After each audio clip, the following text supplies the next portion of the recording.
Hola, hola amigos de País Lobo, Radio Mega y Radio La Mía. Soy Rocío Gambra y esto es un nuevo Política Podcast. Día viernes uno pensaba que relajado, pero la verdad es que no tanto y estamos con la casa completita, así que parto saludando a las damas. Carla Ortega, ¿cómo estás tú? Hola Rocío, muy bien, ¿cómo estás? Muy bien, Nicolás Céspedes. Hola Rocío, la Carla, gusto saludarlo con un solcito, no sé si se alcanza a ver, está exquisito el día. Sí, y tenemos el invitado estrella, Cristian Cid del PDG. ¿Cómo estás, Cristian? Muchas gracias, Rocío, Carla, Nicolás, un gusto estar acá.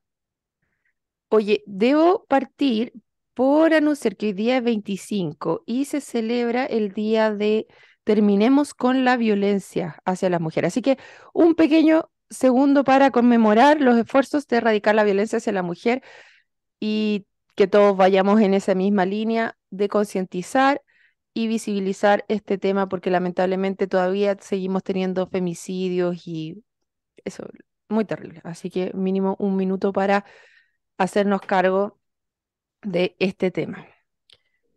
Y dicho eso, los viernes siempre nos vamos a las municipales, pero como tenemos a Cristian, no vamos a dejar de interrogarlo hasta los calcetines de qué es lo que está pasando dentro del PDG. Pero les vamos a contar a nuestros queridos auditores que en Osorno tenemos muchas cosas. Por ejemplo, está un paro en el CEFAM que nuestra querida Carla Ortega Arias, Quelita Larraín, nos había predicho que iba a venir. Tenemos el tema del Carmela Carvajal, que también era una bomba que esperaba que explotase. Y también nuestra querida Carlita nos va a entregar algunos antecedentes de por qué ahora se suba la municipalidad a la querella. En Puerto Varas, nuestro paladín Nicolás Céspedes nos va a contar que estuvo ahí un round con el alcalde respecto al plano regulador y que las cosas no se querían hacer tan bien. Así que ahí está con todas las armas de la ley para poder ir a hacer que las cosas se hagan bien. Y como les dije al final de nuestro programa, nuestro querido Christian Sid nos va a contar qué pasó con el PDG. Partamos. Carlita, explicar un poco, ¿qué está pasando en los CEFAM? Ya lo habíamos comentado en otros podcasts, ¿sabes? Exactamente, Rocío. Bueno, si nuestros amigos que nos siguen se van a acordar que hace un tiempo atrás contamos que, bueno, iba a volver el funcionario que era el jefe del DESAM, que era en este caso Jaime Arancibia, y volvía y nadie lo quería de vuelta. Entonces los funcionarios dijeron, bueno, si el alcalde no hace nada, ¿qué vamos a hacer nosotros? Paro. Eso lo dijimos hace un tiempo atrás. El alcalde en ese tiempo andaba de vacaciones y le preguntamos que qué iba a hacer cuando volviera y parece que no hizo nada y ahora estamos viendo las consecuencias del no hacer, dijeron. Sí, Oye, pero Carlita, yo me Carla, acuerdo, eso, dale, Nico. ¿por qué estaba cuestionado él? Yo me acuerdo que era un sumario o algo así, ¿o no? En un sumario por trato, más que nada era por trato. Y el tema venía de la gestión anterior, que también le habían pedido, igual en la gestión anterior, igual habían habido paros. Y cuando el alcalde volvió, cuando salió Emeterio, él hizo un paralelo, lo sacó de las funciones para poder hacer una investigación. Obviamente esas investigaciones terminaron y lo sancionaron, pero él volvió a su puesto. Y de lo que a mí también me han comentado es que justamente es por ese motivo que no lo querían tener, porque ahí había un tema de acoso laboral, que al parecer la persona tampoco era tan competente en el cargo, sino más bien era un cargo político, y están pidiendo que se restituya al anterior, a la persona que lo había subrogado. Así que Exactamente. vamos a ver ahí qué es lo que pasa. Y ahora están Oye, en paro, perdón. tipo, Pobres personas que tienen que atenderse. Están así en es. turnos éticos, pero no sé qué tan éticos serán, pero turno, en fin. Al final de cuentas, ¿sabe qué es lo que pasa? Que por problemas administrativos, por este tipo de situaciones, al final, ¿quién paga el pato? La gente. Si al final ese es como el raya para la suma. Y la Mm, gente más A, vulnerable. a todo nivel, pero por supuesto, si esto de que la misma gente del CEFAM, la misma parte de la directiva de los sindicatos, en este caso, digan, no queremos a esta persona por los problemas anteriores y aún así lo colocan, bueno, es lo que dice Carla, al final la gente reclama por uno y otro lado, pero al final los más afectados son las personas que se atienden y eso es lo lamentable. El alcalde debería, en este caso, haber escuchado un poco esta voz y haber dicho, bueno, ¿de qué manera subsano esto para evitar lo que venga? No lo dio. De todas maneras, si nosotros se lo dijimos aquí, pues si tienes que escuchar más el Política Podcast porque esto se sabía que venía y tenían que tomar alguna decisión. Es una persona que ya está sancionada por Contraloría, entonces no es como que solamente dijeron que me cayó mal, sino que efectivamente hay un juicio detrás, de que esto no estaba funcionando. O sea, claro, Tenemos, se explicaron los hechos y la responsabilidad de los maltratos y acosos laborales denunciados. O sea, no es así algo que es, nosotros se nos ocurrió. así es. Oye, cortísimo, Carmela Carvajal, en resumen, ¿qué es lo que está pasando y por qué quisimos tocarlo el día de hoy? Les hago a nuestros queridos auditores un breve paso de qué es lo que está pasando. En julio, junio, julio de este año, los funcionarios de la... recuerden que el Colegio Carmela Carvajal venía con problemas hace mucho tiempo, que se negaba, que tenían ratones, que las licitaciones no entraban, varios problemas ahí detrás. Entiendo que hubo una licitación que quedó desierta, posteriormente se adjudicó en plano o sea, directamente a una empresa que estaba muy relacionada, entiendo, con el Partido Demócrata Cristiano también. Está asociado es-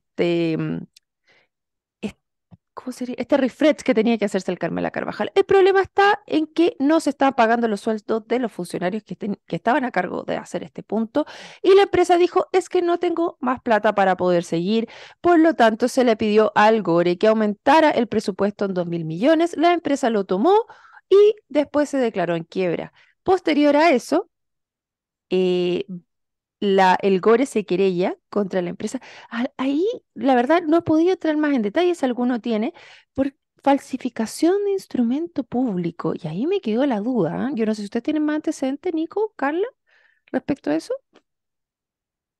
No, la verdad es que todavía no manejo esa información por cuál fue la falsificación, porque está todo ahí, pero no tengo antecedentes de qué fue lo que pasó ahí exactamente. Bueno, No, es bien complejo porque al final una empresa que está medio ahogada pide recursos como para salvar la obra y al final termina salvándose solamente ella. Entonces, seguramente como están ahogados, hay varios documentos que se tienen que presentar al GORE para pedir extensión y algunos de esos documentos seguramente algún chanchillo debe haber tenido. exactamente. Entonces, ¿qué es lo que les puedo contar después? ¿Qué fue lo que pasó? Que esta semana el alcalde pi- se suma a la querella y nos llamaba mucho la atención porque la querella presentada por el CORE era en septiembre. ¿Por qué Osorno se estaba sumando en noviembre a la querella? Entonces nuestra querida Carla Ortega fue a buscar a sus pajaritos y ¿qué te dijeron? Bueno, mis pajaritos me comentaron que en el consejo, hace 3 consejos, ya venían tocando ese tema y pidiéndole al alcalde que se haga presente. Y yo creo que no tuvo otra opción que unirse a la querella en el fondo y hacer lo que los concejales en el fondo le estaban pidiendo. Oye, un alcance, volvemos al mismo ejemplo anterior. Se tenía que arreglar el colegio, no se terminó de arreglar. No se le paga a los trabajadores que hacen la obra. O sea, ¿y quién vuelve a estar afectado por un tema administrativo?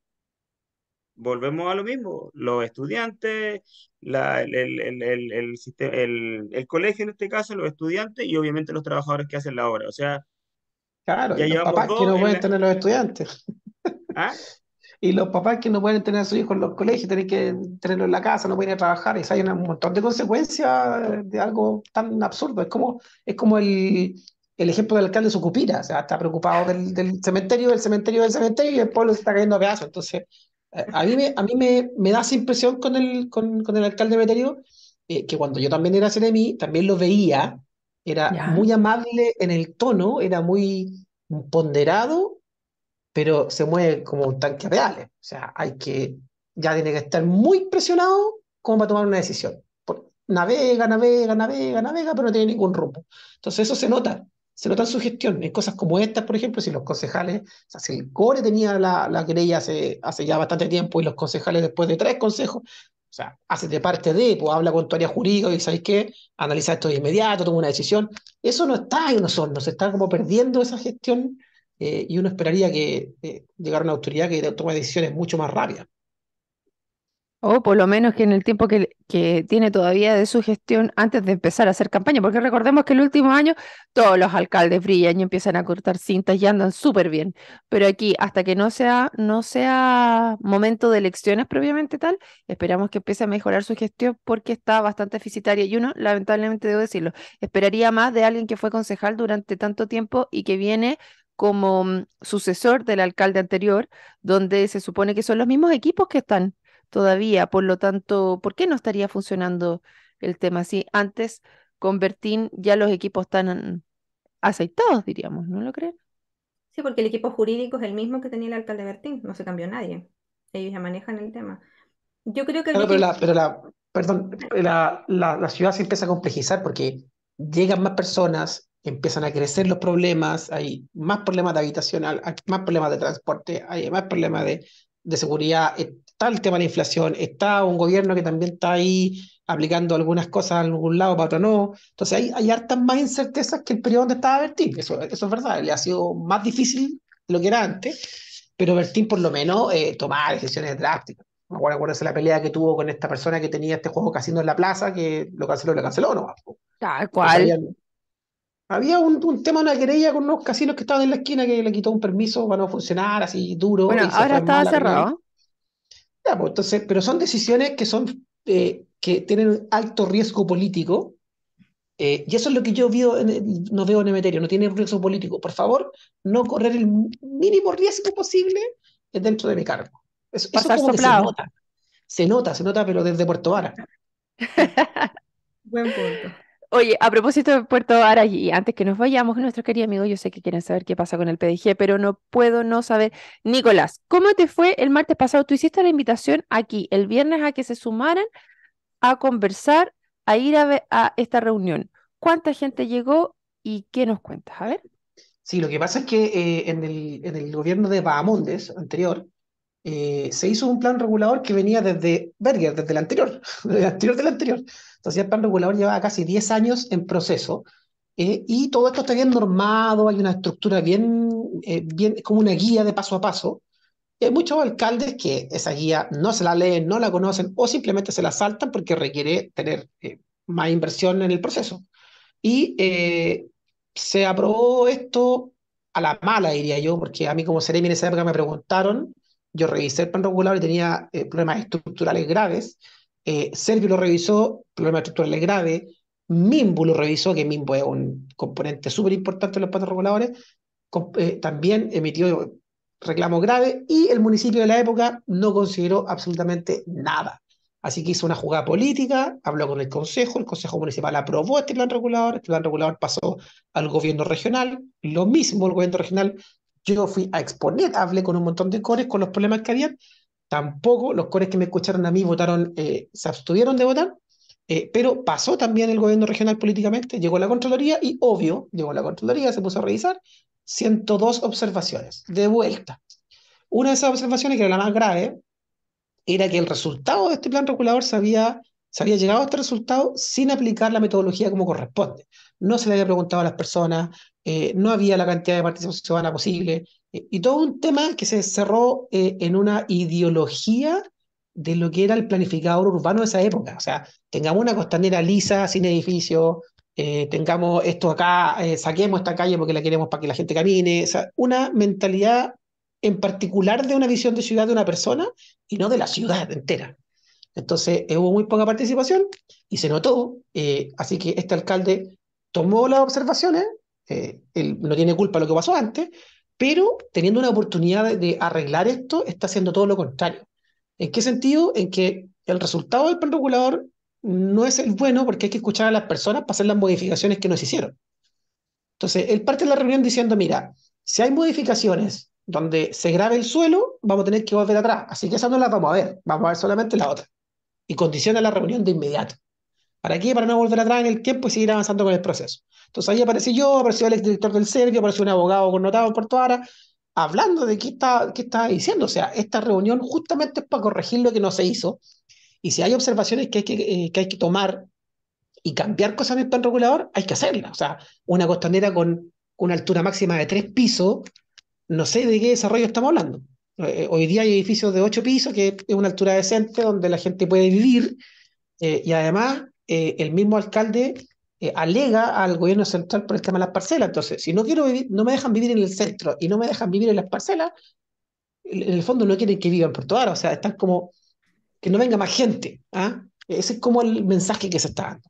Entonces, es complejo, y dentro del tema de transporte, por ejemplo, lo más complejo de todo es que la faja entera de ferrocarriles está definida como zona PTU, que es una zona de desarrollo urbano en áreas verdes. Entonces, si el municipio graba el suelo como área verde, y de hecho la tablita donde aparecen las cosas que se pueden hacer, dice transporte prohibido. O sea, explícitamente lo que está haciendo el plan regulador es eliminar el tren. Y lo que uno estaba pensando dice, bueno, ¿y por qué este alcalde, con el alcalde Gerboy de Puerto Montt, escriben una carta al ministro de Transporte diciéndole, oiga, queremos que vuelva el tren? O sea, puro show, esto es un bluff. Entonces, entraba una discusión en la conversación, no estaba solamente yo, habían casi 70 80 personas, y no había caso. O sea, la respuesta del alcalde con su asesor era, miren, yo hago lo que tengo que hacer, aquí el que decide el Consejo Municipal. Así que nos sacamos mucho, alegamos y hablamos un montón de cosas, pero en realidad la voluntad de él es no hacer cambios estructurales y hacerlos después. Y para que la gente sepa, un cambio después es prácticamente imposible. O sea, un seccional vial, que es un cambio de calles dentro del plan regulador, toma 2 años. Entonces, yo no sé, la verdad que la voluntad es simplemente un show político y vamos a tratar nosotros de que por lo menos estos cambios que son menores, nadie le está diciendo que cambie el límite comunal no, oye, hay una cuestión aquí que está, usted quiere tren, perfecto, cambie esta zona, nada más. Entonces, esas cosas no las quiere hacer por el tema administrativo para no volver atrás. Y hubo gente que se fue, había gente que no tenía agua potable, le dijo, usted no me va a dar respuesta nunca, yo me voy a esta porquería. Así, o sea, fue una reunión bastante participativa, pero bastante escandalosa también. Así que mal ahí, vamos a ver qué podemos hacer como sociedad aquí en Puerto Vara para que por lo menos el tren no muera, porque para nosotros es súper importante. Muy interesante ahí, Nico. Y vamos a hacer todo el seguimiento de qué es lo que está pasando, de los ingresos, de las observaciones que tienen que hacer y qué respuestas les están dando al respecto. Entonces, para entenderlo así, súper en simple, ¿ustedes quieren que el grabado del suelo significa entonces para qué sirve el suelo en distintos lugares Claro, o si el no? plan regulador que se presentó a Contraloría dice que en cierto lugar hay un tipo de suelo, si yo hoy día modifico eso, estoy cambiando las condiciones. Y eso implica volver atrás en el plan regulador. O sea, Entonces nosotros decimos, bueno, volvamos atrás. Si hay que tiene que pasar hacerlo, en el también. consejo, tiene que pasar al consejo municipal y después al GORE otra vez, ¿eso es? Claro, esto uno hace observaciones, esas observaciones pasan al Consejo Municipal y el Consejo Municipal puede decir, acojo las observaciones y se vuelve atrás, o el Consejo Municipal puede decir, no acojo las observaciones y pasa al GORE.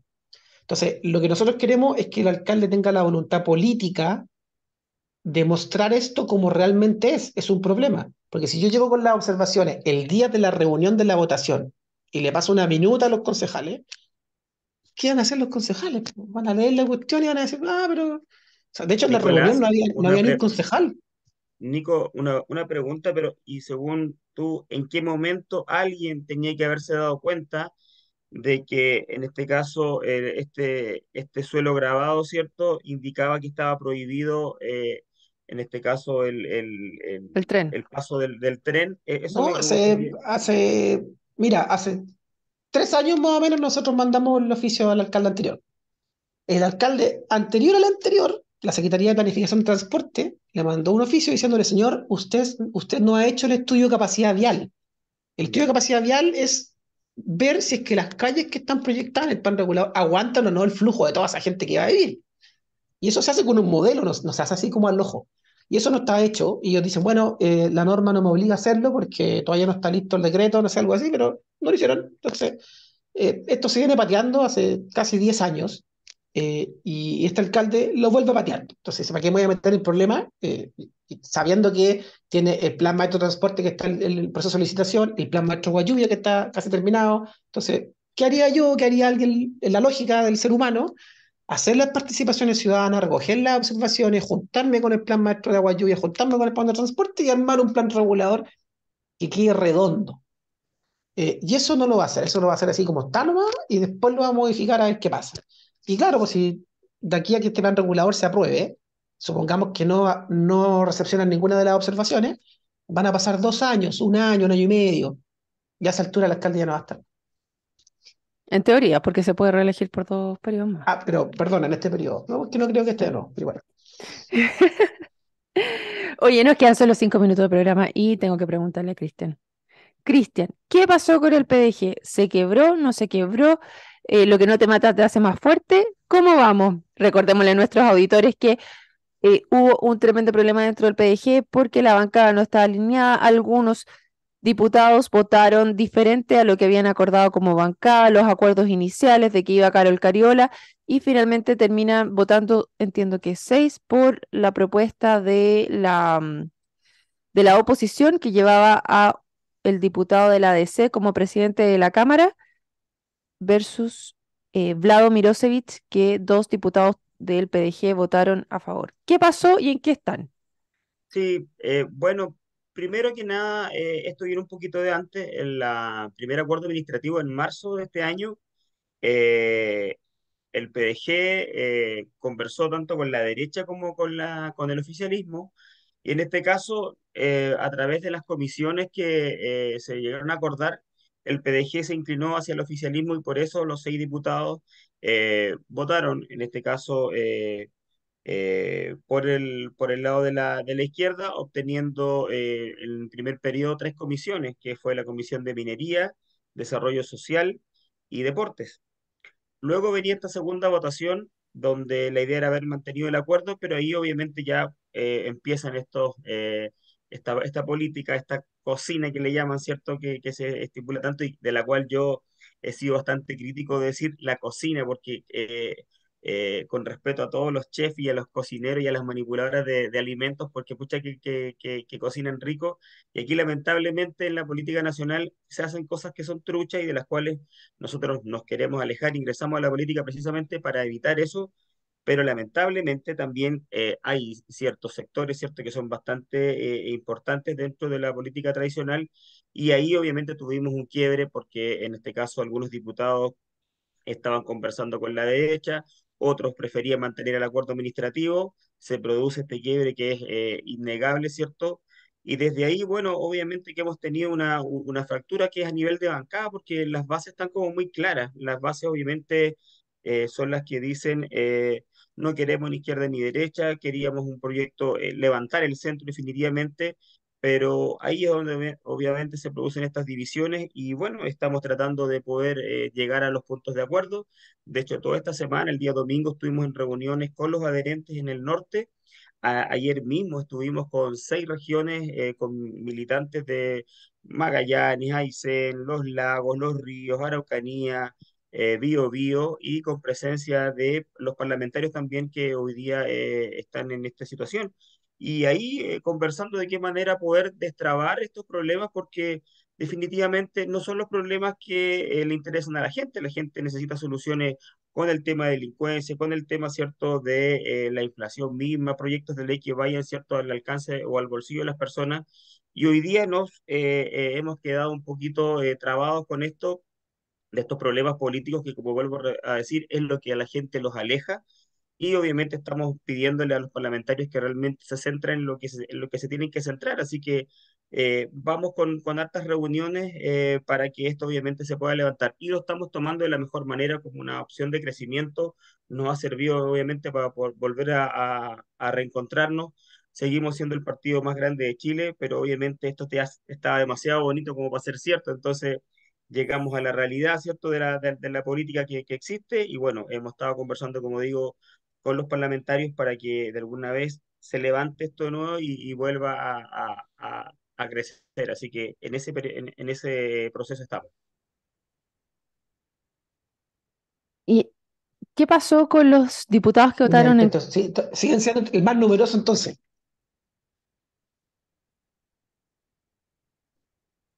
No te escucho bien.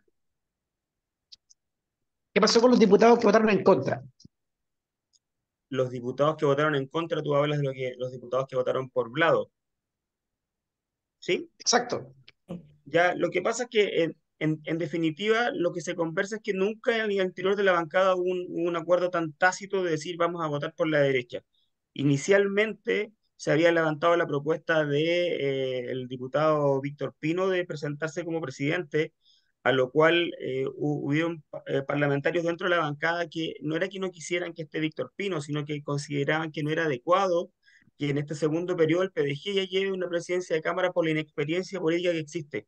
No era aconsejable llegar rápidamente a la testera. Nosotros preferíamos mantener las comisiones, recién llevábamos ingresados, ¿cierto?, al periodo legislativo, por lo tanto, ahí se produce esta diferencia, porque obviamente, sí, en este caso, don Víctor quería llegar a la presidencia de la Cámara, y al interior de la bancada se produjo esta diferencia diciendo, no está bien, no es prudente todavía hacerlo, y obviamente aparecen negociaciones de tipo paralela, lo que lleva un poco a este quiebre. Así que, como digo, más allá de que estos dos diputados no hayan votado en este caso por Calixto, ellos van más que nada por haber mantenido el acuerdo inicial, ya precisamente porque, como vuelvo a repetir, lo que ellos mismos comentan y lo que, bueno, parte de los diputados comentan, no hubo ningún documento, y de hecho nosotros igual como directiva nacional lo solicitamos, no hay ningún documento como en el primer periodo, donde sí hubo un documento firmado, donde se sabían cuáles eran las comisiones que habían. De hecho, nosotros teníamos el quinto periodo también con una presidencia de Cámara. En este caso fue mucho más engorroso estas negociaciones. Y bueno, lo hemos dicho y lo han dicho también los mismos parlamentarios. Hemos pecado de la falta de experiencia política y bueno, tenemos que aprender de estos errores. Hay mucha autocrítica al interior del partido y como yo les decía, nos ha servido también para encontrarnos con las bases. Vamos a seguir reuniéndonos también. Eso es algo distinto, igual que tiene el Partido de la Gente. Tenemos problemas, tenemos desencuentros, pero los parlamentarios dan la cara, participan con los adherentes y obviamente atienden las preguntas de la gente. Oye, Cristian, lamentablemente se nos está acabando el tiempo, pero una última preguntita. De todas maneras están alineados porque ¿Mm? se alinearon con la oposición finalmente, ya que las comisiones, 13 comisiones van a ser censuradas y dentro de eso hubo un cambio de fuerzas también de las personas que votaron en contra, fueron reemplazados los diputados por los que se adhirieron a esta otra preferencia. ¿Hay una conexión ahí entre la base y lo que está pasando finalmente o están todavía en un proceso de reencuentro?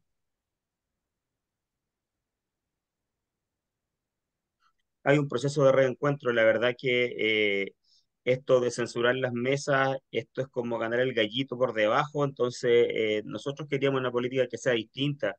Eso tampoco tuvo ningún acuerdo, tampoco fue un acuerdo de la bancada el decir vamos a censurar mesas. Entonces, obviamente que sigue friccionado por lo mismo. De hecho, lo que se hizo ahí fue un cambio de participantes, de diputados de diferentes comisiones, precisamente para hacer el voto que iba a decidir por dónde votar. Y precisamente los diputados que en este caso le han llamado díscolos, ¿cierto? Son los que los quitaron de esas mesas, pusieron a los otros, y esos otros son los que han dado el voto a favor a la derecha. Entonces, no es algo que a nosotros tampoco nos agrade, porque en el fondo sí queríamos que la bancada se presente en bloque.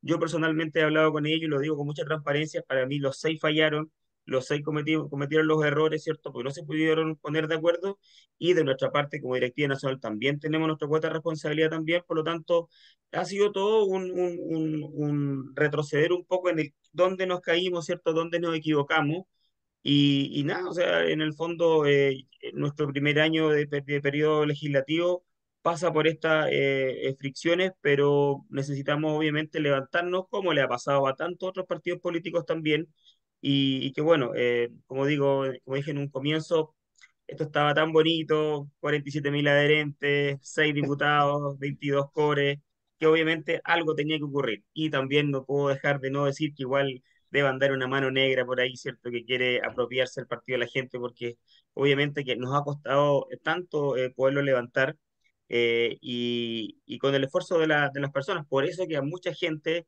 les ha tocado el corazón estos problemas, pero escuchándonos, conversándonos. Yo les quería comentar, ayer, por ejemplo, iniciamos una reunión a eso de las 20 horas y terminó a las 2 de la mañana, ¿me entienden?